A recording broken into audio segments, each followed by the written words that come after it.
Hello student, कैसे हो आप सभी। उम्मीद है बहुत अच्छे होंगे और बहुत मन लगा के अपनी पढ़ाई कर रहे होंगे। मैं प्रिया स्वागत करती हूँ आपका आपके यूट्यूब चैनल प्री 10 क्लासेस में, जहाँ पर हम पढ़ रहे हैं क्लास 10 का साइंस का चैप्टर नंबर 10। चैप्टर का नाम है मानव नेत्र तथा रंग बिरंगा संसार। आज इस चैप्टर की पार्ट नंबर 11वीं वीडियो है। इससे पहले मैंने आपको इस चैप्टर की 10 वीडियोस करा दी हैं। अगर आपने उन वीडियोस को नहीं देखा है तो प्लीज उन वीडियोस को भी क्रम से देख लीजिए और अपने सुंदर से नोट्स बना लीजिए। तो आज हमारे क्या चलने वाले हैं, एनसीईआरटी प्रश्न। आज हमारे एनसीईआरटी प्रश्न चलेंगे। इससे पहले मैंने आपको इसकी थ्योरी क्लासेस करा दी है। कुछ एनसीईआरटी प्रश्न तो मैंने आपको उसी में करा दिए हैं। जो आपके एनसीईआरटी बुक में क्वेश्चन दिए हुए सारे मैं कराने वाली हूँ। आज की क्लास में हमारी एनसीईआरटी प्रश्न कंप्लीट हो जाएंगे। इसके बाद हम पढ़ेंगे आंकिक प्रश्न। आंकिक प्रश्न पढ़ने से पहले हम उसके सूत्र पढ़ेंगे और फिर आंकिक प्रश्न। इसी के साथ हमारे चैप्टर समाप्त हो जाएगा। वीडियो में आगे बढ़ने से पहले मैं आपको बता देती हूँ, अगर आप हमारे चैनल पर नए आए हैं तो प्लीज चैनल को सब्सक्राइब जरूर कर लीजिए। तो क्वेश्चन नंबर पहला देखते हैं हम। इसमें क्या कहा है, नेत्र की समंजन क्षमता से आप क्या समझते हैं। नेत्र की समंजन क्षमता क्या होती है, मोस्ट इंपोर्टेंट प्रश्न है ये। इस चैप्टर का सबसे इंपॉर्टेंट प्रश्न यही है, मानव नेत्र की समंजन क्षमता।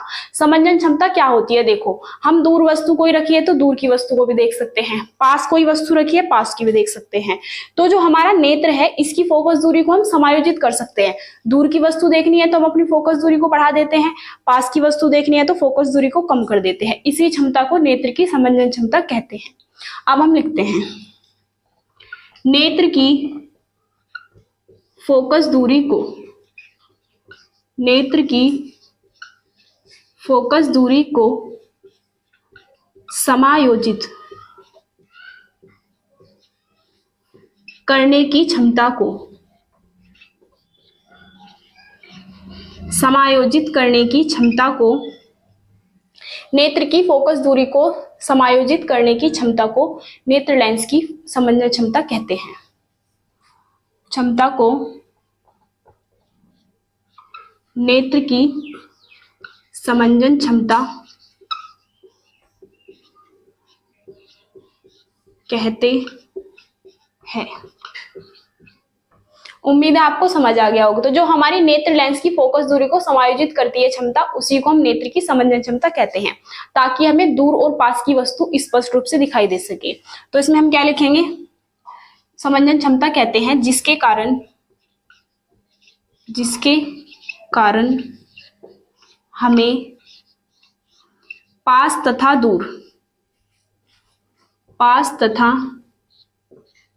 दूर की वस्तुएं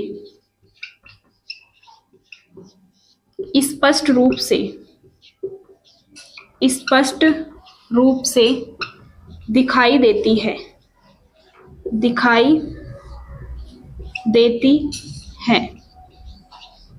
अब हम क्वेश्चन नंबर 2 देखते हैं। इसमें हमें क्या कहा है, निकट दृष्टि दोष का कोई व्यक्ति, मतलब कोई व्यक्ति है और उसे कौन सा दोष है, निकट दृष्टि दोष है।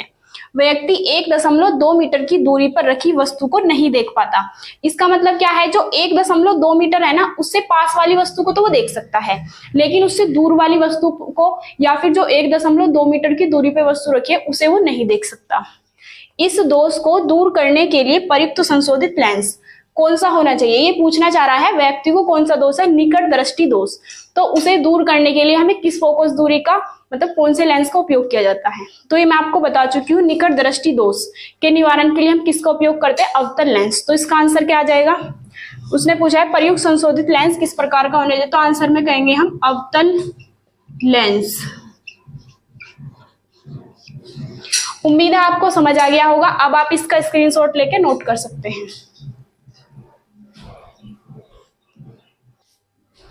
अब हम आगे देखते हैं क्वेश्चन नंबर 3। क्वेश्चन नंबर 3 में हमें क्या कहा है, मानव नेत्र की सामान्य दृष्टि के लिए दूर बिंदु तथा निकट बिंदु से कितनी दूरी पर होता है।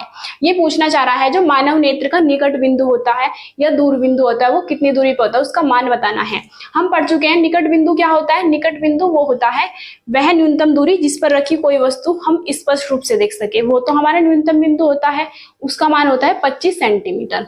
दूर बिंदु क्या होता है, वह दूरतम बिंदु जहां पर रखी वस्तु को नेत्र बिना किसी फोकस मतलब बिना किसी, जो हमारी आंखों में है ना, किसी भी तरह का कोई तनाव उत्पन्न ना हो, बिना तनाव के देख सकता है, वही हमारा दूर बिंदु होता है। तो दूर बिंदु का मान होता है अनंत। तो इसमें केवल हमसे मान पूछा है, इसमें डेफिनेशन नहीं पूछी है।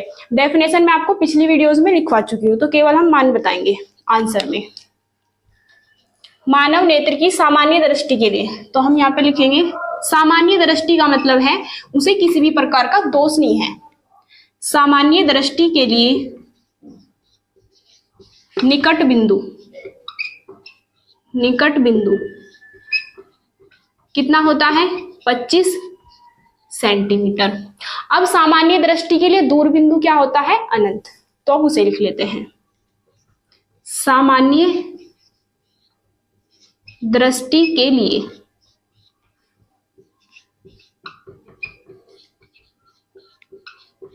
दूर बिंदु कितना होता है अनंत पर। अब हम देखते हैं क्वेश्चन नंबर 4। इसमें हमें क्या कहा है, अंतिम पंक्ति, अंतिम पंक्ति मतलब सबसे लास्ट में कोई विद्यार्थी बैठा है, अंतिम पंक्ति में बैठे किसी विद्यार्थी को श्यामपट्ट पढ़ने में कठिनाई होती है। ये मान लीजिए आप अपने क्लासरूम में बैठे हैं और जो बोर्ड लगा हुआ है, जैसे श्यामपट्ट कहते हैं ब्लैक बोर्ड को या फिर बोर्ड को, तो जो बोर्ड लगा हुआ है तो सबसे अंतिम पंक्ति में एक विद्यार्थी बैठा है। आप ये देखिए कि सबसे लास्ट वाली कक्षा में कोई विद्यार्थी बैठा है। यह विद्यार्थी किस दृष्टि दोष से पीड़ित है, तो उसे जो सबसे लास्ट वाली कक्षा में बैठा है उसे बोर्ड सही रूप से नहीं दिखाई दे रहा, मतलब यहाँ पे क्या लिखा हुआ है उसे स्पष्ट रूप से नहीं दिखाई दे रहा, धुंधला दिखाई दे रहा है या फिर बहुत कम दिखाई दे रहा है। तो ये पूछा जा रहा है यह विद्यार्थी किस दृष्टि दोष से पीड़ित है, उसे किस प्रकार का दोष है तथा इसे संशोधित करने के लिए किस लेंस का हम उपयोग करेंगे, हमें ये बताना है। अब मैंने आपको बताया था जो दूर व्यक्ति बैठा है, इसका मतलब क्या है, वो दूर की वस्तु से स्पष्ट दिखाई नहीं देती। इसका मतलब क्या होगा कि उसे पास, अगर हम उसे बच्चे को पास बिठा देंगे तो उसे सही दिखाई देने लग जाएगा। इसका मतलब है कि वो पास की वस्तु तो सही से देख सकता है और दूर की नहीं। और जो व्यक्ति पास की वस्तु सही से देख सकता है उसे कौन सा दोष होता है, निकट दृष्टि दोष। तो इसे कौन सा दोष है, निकट दृष्टि दोष। मतलब ये पास की वस्तु तो सही रूप से देख सकता है जबकि दूर की नहीं। और निकट दृष्टि दोष को दूर करने के लिए हम किस लेंस का उपयोग करते हैं, अवतल लेंस। तो आंसर में लिखेंगे हम, यह विद्यार्थी निकट दृष्टि दोष से पीड़ित है, निकट दृष्टि दोष से पीड़ित है, निकट दृष्टि दोष से पीड़ित हैं तथा इस दोष को दूर करने के लिए हमें उचित फोकस दूरी वाले अवतल लेंस का उपयोग करना चाहिए वह इसके चश्मे में। इस दोष को दूर करने के लिए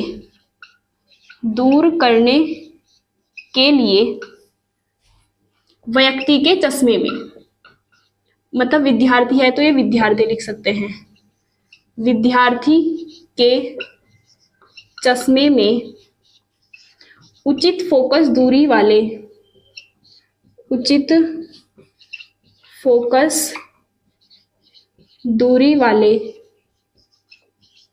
अवतल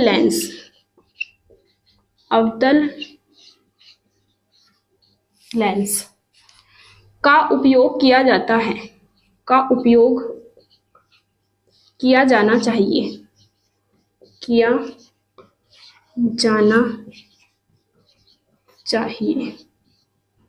उम्मीद है आपको समझ आ गया होगा। अब आप इसका स्क्रीनशॉट लेके नोट कर सकते हैं। और अगर आप हमारे चैनल पर नए आए हैं तो चैनल को सब्सक्राइब जरूर कर लीजिए और वीडियो को लाइक करना ना भूलें। अब आप नोट कर सकते हैं।